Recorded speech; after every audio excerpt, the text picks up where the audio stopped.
तो आज इस वीडियो में हम बात करने वाले हैं पावर सेक्टर के एक ऐसे जायंट के बारे में जो कि प्राइवेट कंपनी है, जो एक ऐसी कंपनी है जिसने कुछ ही सालों में हजारों करोड़ रुपए का प्रॉफिट अपना बिजनेस एक्सपेंड किया और उसको एक खड़ा किया। वो रेन्यूएबल सेक्टर में भी काफ़ी तेज़ी से काम कर रहा है, वो नॉर्मल एनर्जी थर्मल प्रोड्यूसर भी बहुत बड़ा है और आने वाले टाइम में इंडिया 6 से 7% की पावर ग्रोथ के साथ काम कर रहा है। तो इस सेक्टर के लिए बहुत ज़्यादा पोटेंशियल है कि ये आगे बहुत तेज़ी से ग्रो कर सकता है और गवर्नमेंट ने इसको काफ़ी सपोर्ट भी किया है। तो बात करते हैं उस स्टॉक का नाम है अडानी पावर। तो ये पावर सेक्टर का बहुत बड़ा जाइंट है प्राइवेट कंपनी में से। एनटीपीसी के बाद सबसे बड़ा नाम इसी का आता है किसी भी पावर सेक्टर में।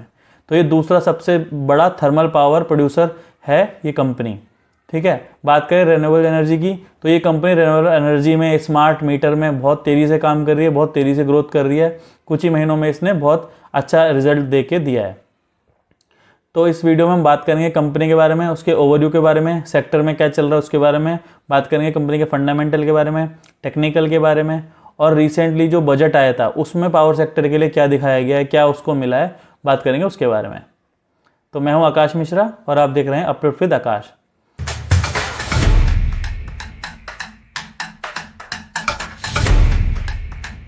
तो सबसे पहले जानते हैं सेक्टर के बारे में। तो पावर सेक्टर जो है वो काफ़ी फोकस में रहने वाला है आने वाले टाइम पे, क्योंकि आप अपने आसपास देख रहे होंगे सारी चीज़ें लगभग इलेक्ट्रिकली होती जा रही हैं। आपकी गाड़ियां भी ईवीज होती जा रही हैं, आपकी हर चीज़ लगभग इलेक्ट्रिसिटी पे चल रही है और इंडिया का पावर डिमांड कंटिन्यू बढ़ता जा रहा है। रूरल एरियाज़ में भी, सिटीज़ में भी और इंफ्रास्ट्रक्चर भी, इंडस्ट्री लगती जा रही है, तो वैसे वैसे पावर का डिमांड भी बढ़ता जा रहा है। और रिसेंटली लास्ट मंथ में इंडिया ने सबसे ज़्यादा रिकॉर्ड पावर कंजम्पशन का रिकॉर्ड बनाया जो कि 250 गीगावाट है। यानी ये अब तक का सबसे ज़्यादा पावर कंजम्पशन का रिकॉर्ड जो पीक पे आया है, जो इंडिया ने कंज्यूम किया है। तो इससे पता चलता है कि इंडिया आने वाले टाइम पे बहुत ज़्यादा पावर कंजम्पशन फोकस होने वाला है। तो ये बड़ी बड़ी कंपनियां जो है एनटीपीसी, अडानी पावर जैसी कंपनियां ये आगे फोकस में रहने वाली हैं। और वैसे भी इंडिया की ग्रोथ पावर सेक्टर में 6 से 7% से हर साल हो रही है। तो ये बहुत एक अच्छा साइन है। तो चलिए जानते हैं कंपनी के फंडामेंटल के बारे में और चलिए चलते हैं स्क्रीन पर। तो आप स्क्रीन पे देख रहे होंगे कंपनी का नाम है अडानी पावर लिमिटेड। अभी स्टॉक करंटली चल रहा है 143 रुपीज़ पे। ठीक है, तो कंपनी के बारे में पढ़ते हैं, राइट साइड में चलते हैं। Adani power limited A part of diversified Adani group, it is a largest private thermal power producer in the India. तो अडानी पावर जो है प्राइवेट कंपनी है ऐसी जो सबसे बड़ा थर्मल पावर प्रोड्यूसर है। एनटीपीसी गवर्नमेंट है, लेकिन प्राइवेट सेक्टर में अडानी पावर है सबसे बड़ा प्राइवेट प्रोड्यूसर जो कि पावर का है। ठीक है, the company along with its subsidiary cell power, generate and these projects under a combination of long power term purchases agreement, short term purchases agreement और मर्चेंट बेसिस। ठीक है, तो बात करते हैं कंपनी के बिजनेस में। Adani power operate under broader Adani groups infrastructure energy portfolio which include power generation, transmission, distribution, renewable energy, international power projects. ठीक है, तो ये हर सेक्टर में काम करता है। पावर जनरेशन में काम करता है, उसके ट्रांसमिशन में काम करता है, उसके डिस्ट्रीब्यूशन सेक्टर में काम करता है, रेन्यूएबल एनर्जी में काम करता है। जो और दूसरी एजेंसी हैं, दूसरे जो कंट्रीज़ हैं, उनके प्रोजेक्ट्स भी अपने हाथ में लेता है, उनको भी बाय करता है, उनके लिए भी काम करता है। ठीक है, APL supplies power through long term power purchase agreement. तो ये बड़े बड़े एग्रीमेंट करता है, 20-20, 30-30 सालों के एग्रीमेंट करता है दूसरी गवर्नमेंट के साथ, दूसरी कंट्रीज़ में जाके, तो उनके लिए भी प्रोजेक्ट्स करते हैं। ठीक है, बात करें एनर्जी पोर्टफोलियो की, APL produced thermal power using coal fire technology and supplies both base load and peak demand electricity. APL power plant use technology over 74% it generation portfolio employing super special ultra super technology. ठीक है, तो 74% power यह thermal power plant से लाते हैं और उसमें distribute करते हैं, उनको एक जगह से दूसरी जगह पहुंचाते हैं। ठीक है, पावर जनरेशन कैपेसिटी की बात करें तो 17,550 मेगावाट की इनके पास कैपेसिटी है। ठीक है, मार्केट पोजीशन की बात करें, in terms of output the company accounted for 6% of the India's total power generation from thermal power plant and 16% of all power generated by private sector thermal plant. तो 6% खाली इस company का है India में power sector generation में। और बात करें थर्मल पावर प्लांट की तो 16% तक इस पे एक्विजिशन है। तो 16% पावर पूरे इंडिया का ये आपको गिवन करता है। APL's own operate multiple large scale power plant across 7 Indian state. ठीक है, मुंद्रा गुजरात में, तिरोड़ा महाराष्ट्र में, कवई राजस्थान में, उदय कर्नाटका में, रायपुर छत्तीसगढ़ में, रायगढ़ छत्तीसगढ़ में, सिलीगुड़ी MP में। तो काफ़ी जगह इसके प्लांट है जिससे पावर जनरेशन करता है, रेन्यूएबल सेक्टर में भी काम करता है ये, ठीक है। इनके क्लाइंट की बात करें तो स्टेट इनके क्लाइंट हैं, इंडस्ट्रियल इनके क्लाइंट हैं, इंटरनेशनल इनके क्लाइंट हैं, ठीक है। तो ये सारे इसके आप बारे में, कंपनी के बारे में आप इजीली इस साइट पर जाके पढ़ सकते हैं। स्क्रीनर साइट है, ये कोई स्पॉन्सर नहीं है, ये मैं यूज़ करता हूँ इसलिए मैं आपको बता रहा हूँ। तो बात करते हैं, ये वीडियो सिर्फ एजुकेशनल पर्पज़ के लिए, कोई भी स्टॉक की बाय सेल रिकमेंडेशन नहीं है। हम लोग सिर्फ एनालिसिस करते हैं और आपके साथ शेयर करते हैं ताकि आप लोग भी वीडियो देख के ये सब चीज़ें सीख सकें और जान सकें अगर आपके पास टाइम नहीं होता है, ठीक है। कोई बाय सेल रिकमेंडेशन नहीं है। Please consult your final advisor before any investing, ठीक है। तो चलिए, जब कंपनी के हमने फंडामेंटल के बारे में पढ़ लिया है, जो कंपनी क्या काम करती है, कंपनी किस बिजनेस में, तो अब बात करते हैं कंपनी के नंबर्स के बारे में कि अभी कंपनी क्या नंबर्स आ रहे हैं, ठीक है। तो मार्केट कैप की बात करें कंपनी की तो 2,75,000 करोड़ रुपए ये इसकी मार्केट कैप है। यानी अगर इस कंपनी को आप बाय करना चाहते हैं तो आपके पास 2,75,000 करोड़ रुपए होने चाहिए, तब आप इसको बाय कर सकते हैं। करंट प्राइस की बात करें 140 रुपीज़ का प्राइस चल रहा है। स्टॉक पी 24 का है, इंडस्ट्री पी भी 24.4 का है, देखोगे नीचे आप। तो स्टॉक पी और कंपनी पी लगभग बराबर हैं, तो एक थोड़ा सा मतलब ना पॉजिटिव साइन है ना नेगेटिव है, लेकिन इक्विलिब्रियम पे है, ठीक है। बात करें आरओसी की 22.5 बहुत अच्छा है। आरओई की बात करें 26.1 बहुत अच्छा है।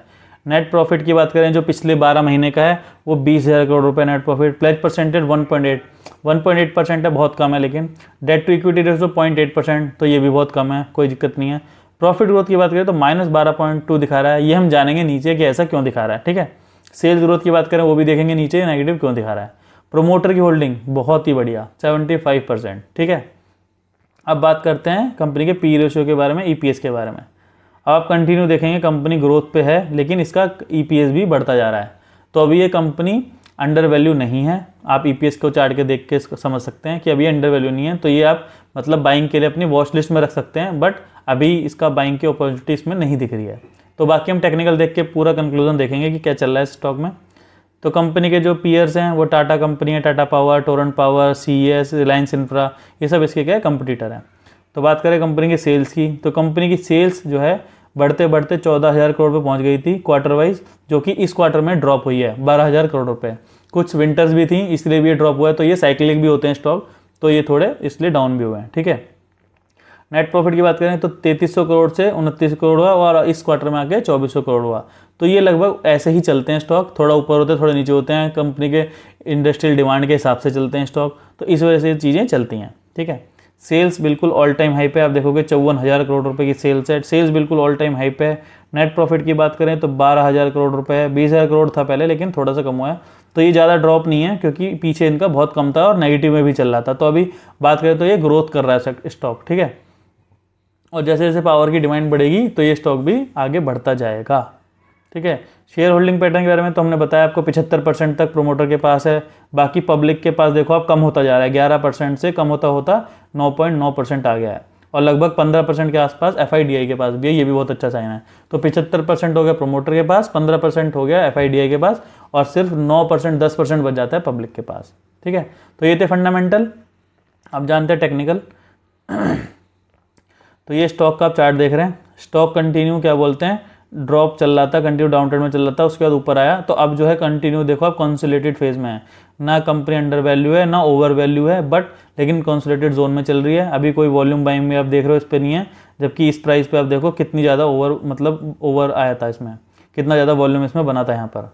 तो अभी सही टाइम नहीं है कोई भी स्टॉक को, मतलब आप इसको वॉच लिस्ट में रख सकते हो, लेकिन अभी बाइंग अपॉर्चुनिटी मेरे को इसमें नहीं दिख रही है, ठीक है। तो स्टॉक अच्छा है, सेक्टर अच्छा है, कंपनी का बहुत अच्छा ग्रोथ भी होने वाली है, गवर्नमेंट का सपोर्ट भी है इसको, और इसके बहुत अच्छे नंबर्स भी दिखने को मिले हैं पीछे बैक साइड में, मतलब फ्यूचर में आगे और भी अच्छे नंबर दिखने के चांसेस हैं।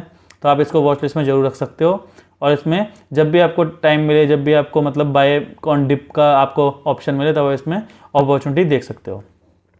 तो अब बात करते हैं बजट की। तो 2026-27 में बजट में आप देखो 29,000 करोड़ रुपए इसमें दिखाए गए हैं गवर्नमेंट के हिसाब से, जो कि कई सारी योजनाएं हैं, पीएम सूर्य घर योजना, मुफ्त योजना, इन सब में ये क्या बोलते हैं एलोकेट करने वाली गवर्नमेंट। तो की हाईलाइट के बारे में बात करें तो टोटल एलोकेशन की बात करें 29,000 करोड़ रुपये है, जो कि पहले 21,000 करोड़ रुपये था, उसको बढ़ा के 30,000 करोड़ तक लगभग कर दिया गया, लगभग मतलब 20-25% की इसमें ग्रोथ हुई है, ठीक है। PSU investment public sector unit की बात करें तो इसमें 1 लाख करोड़ से लगभग 18% का इंक्रीज़ है। मेजर इन्वेस्टमेंट की बात करें, पावर ग्रिड में काफ़ी ज़्यादा इन्वेस्टमेंट है, 37,000 करोड़ का, एनटीपीसी में 31,000 करोड़ का, एनएचपीसी में 14,000 करोड़ का, रेन्यूएबल एनर्जी में ए स्ट्रॉन्ग एम्फेसिस रिपेंड the solar with 29 increase funding of PM Surya Ghar Yojana supporting 300 unit of free बिजली पर मंथ। तो जो भी फैमिलीज़ हैं उनको ये 300 यूनिट फ्री की देने वाले हैं इस योजना के तहत। इसके लिए भी पावर कंजम्पशन बढ़ने वाला है। ये सब चीज़ें इसलिए की जा रही हैं ताकि पावर की ज़्यादा डिमांड बढ़ सके और उसको कंप्लीट किया जा सके। ठीक है, तो ये था कंपनी के बारे में फंडामेंटल, टेक्निकल, और हमने बात की बजट में क्या है। तो बजट में भी इस कंपनी के लिए मतलब इस सेक्टर के बारे में बहुत अच्छा इंक्रीज़ हुआ है, जो कि 21,000 करोड़ से 29,000 करोड़ तक गई है गवर्नमेंट। ठीक है, तो आप ये स्टॉक के बारे में एनालिसिस कैसा लगा आप मेरे को इस वीडियो में कमेंट करके बताइए, और अगर ये वीडियो अच्छा लगा तो दोस्तों के साथ शेयर कीजिए, मेरे चैनल को सब्सक्राइब कीजिए, और आप मेरे को कमेंट करके बताइए और किस स्टॉक के बारे में आपको एनालिसिस जानना है। तो मिलते हैं नेक्स्ट वीडियो में, तब तक के लिए साथ में सीखेंगे, साथ में ग्रो करेंगे।